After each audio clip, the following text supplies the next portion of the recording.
আমি এসেছি এখন বন্ধুরা দেওঘরে। তখন দেওঘরের ভেতরে পুজো চলছে, আর জায়গায় জায়গায় বাইরে এরকম টিভি লাগানো আছে। বাইরের মানুষরাও দেখতে পায়, ভেতরের মানুষরাও দেখতে পায়। আর আমি একটু দেখছিলাম আর আপনাদেরও একটু দেখাচ্ছিলাম। বেশ ভালো লাগছিল জানেন। তবে এই শ্রাবণ মাসে মন্দিরের ভিতরে যাওয়াটা খুবই কঠিন। তবে আপনারা অনেকেই জানেন এখানে শক্তিপীঠ আর জ্যোতির্লিঙ্গ দুটো একসাথেই আছে। শিব যখন মা পার্বতীর যখন খণ্ড করতে করতে আসছিল তখন হৃদয়টাই বাকি ছিল। তো হৃদয়টা এখানে বৈদ্যনাথ ধামে দাহ করা হয়েছিল। সেই জন্যে শক্তিপীঠ আর জ্যোতির্লিঙ্গ একসাথে আছে। আর কোথাও নেই কিন্তু ভারতে, এই বৈদ্যনাথ ধামেই আছে।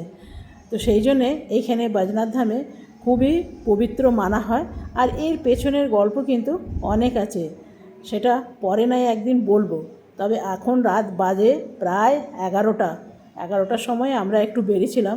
আর দেখুন, কেউ বলবে সব বাবার মাথায় জল ঢেলে ঢেলে ফিরে যাচ্ছে ঘরে।